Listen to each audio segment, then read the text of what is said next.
Competence Failure. This principle, number 20 in our list, basically explains that in any organization, any relationships, I guess, relational network, work tends to gravitates to the competent person until he or she fails.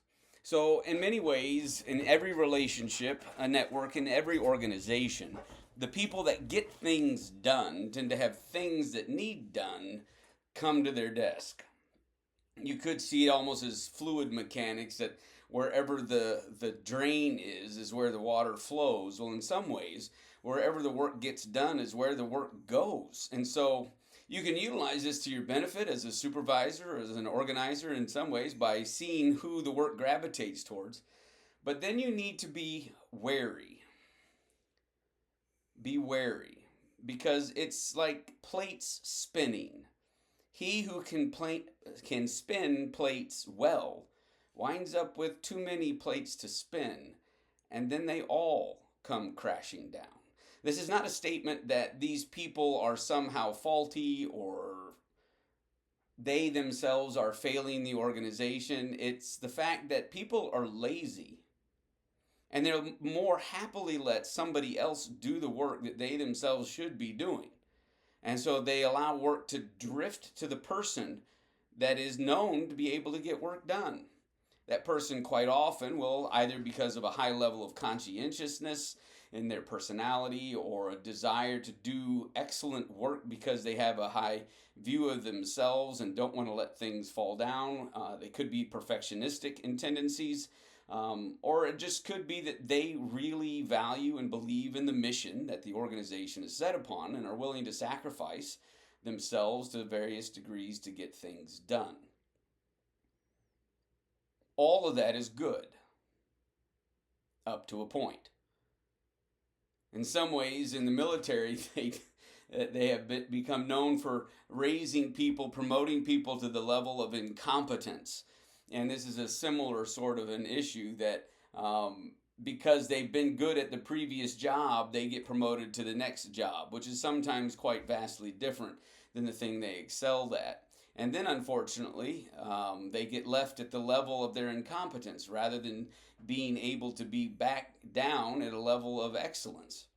So, as an organizer, as a leader, as somebody who's in charge of overseeing and taking care of your people, make sure that the people that are competent aren't getting burned out. And you can do that in several ways. Number one, make sure that the other people on the team are doing their work. The competence failure person, in all likelihood, will not be a complaining person by nature.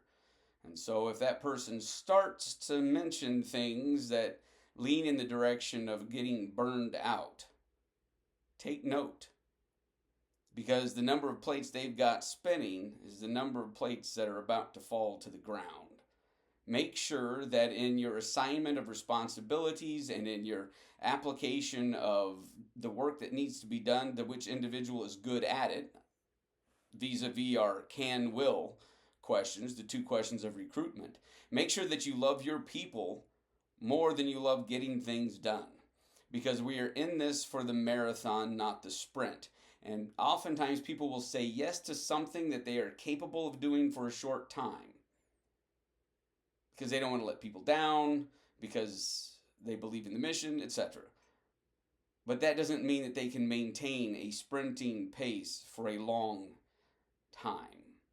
Make sure that their job descriptions are clear ahead of time and that you draw boundaries around it so they're able to go home. They're able to live a balanced life. They're able to lean on their teammates. And so if you have clear and descriptive job descriptions for each position, then that way work doesn't migrate from one job description to another.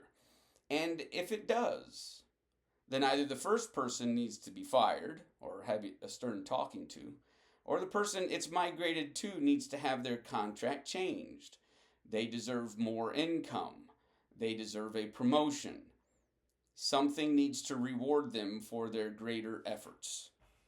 So when you're trying to oversee and manage an organization, These people who tend to be the competence failure people, you need them. But you don't just need them now, you need them tomorrow, and you need them the next day, and you need them 10 years from now. Don't burn them out. Don't keep piling plates on them, expecting them to be able to keep spinning them. Make sure that you give them the gift of a balanced life and that you reward their greater efforts and their greater results with greater compensation. Competence failure. Work gravitates to the person that gets work done.